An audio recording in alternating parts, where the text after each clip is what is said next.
भय और भविष्य दोनों ही व्यक्ति के मन में सदैव रहते हैं, जिनका अस्तित्व व्यक्ति के अस्तित्व पे भारी रहता है। विचित्र है ना? वह वो है जिसे आप नहीं जानते, जो अनजान है, और इसी कारण आपको भय लगता है कि ना जाने क्या होगा। भविष्य वो है जो अब तक घटा ही नहीं, तो जो घटा ही नहीं उसके विषय में चिंता क्यों? आपके हाथ में है वर्तमान। वर्तमान के कर्म सत्य मन से कीजिए और सोचिए ये कि अपने कर्मों को और कितनी श्रेष्ठता से किया जा सकता है। इसलिए आप विश्वास कीजिए, यदि वर्तमान के कर्मों को आप सत्य मन से करोगे तो भय स्वयं ही निकल जाएगा और भविष्य का फल अवश्य ही मीठा होगा।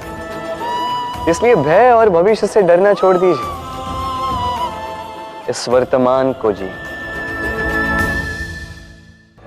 जीवन में हम कई लोगों से मिलते हैं। आप भी ऐसे कई लोगों से मिले होंगे जिन्होंने स्वयं को असफल मान लिया, निराश हो चुके, जिन्होंने ये स्वीकार कर लिया है कि इस जीवन में उनसे कोई कार्य हो ही नहीं पाएगा, वो कुछ कर ही नहीं सकते, किसी कार्य के वो योग्य ही नहीं।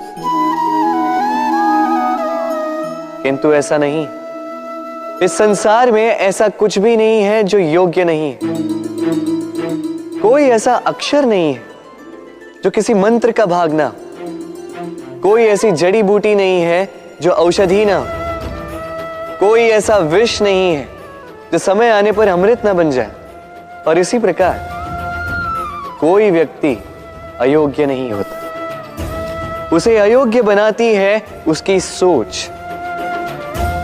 इसलिए स्वयं को जानो, जान जाओगे कि आप क्या हो। अपने अंतर मन को जगाएं। आप देखेंगे कि जिस संसार की नींव ही बनी है आशा से, उस संसार में निराशा, हताशा और हार जैसा कोई भाव अस्तित्व ही नहीं रखता। इतना सुंदर पुस्तक है, सुंदर आवरण है, सजाए हुए पृष्ठ है,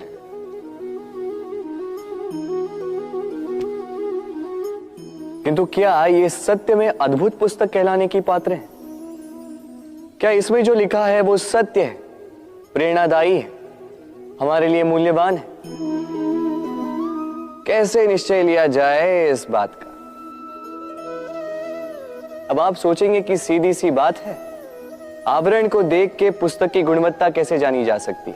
इसके लिए तो आपको उसे पढ़ना होगा, उसे समझना होगा, समय देना होगा, है ना? बिल्कुल उचित सोच रहे हैं आप। बस आश्चर्य की बात यह है कि पुस्तक के विषय में आप ये सारी बातें जानते हैं, किंतु किसी व्यक्ति के विषय में आप ये सारी बातें मन में नहीं लाते। व्यक्ति का मूल्यांकन भी उसके वस्त्रों से, उसके शारीरिक रूप से या उसकी सुंदरता से नहीं किया जा सकता। उसके लिए आपको उस व्यक्ति को पढ़ना होगा, उसे समझना होगा, उसे समय देना होगा। पर हम क्या करते हैं? पहनावे, रंग, सुंदरता को देखकर आकर्षित हो जाते हैं, उसे प्रेम समझ बैठते हैं, और आए दिन कोई ना कोई ये कहते सुनाई देता है कि उसकी प्रेम कहानी सफल नहीं हो पाई, उसे छल मिला।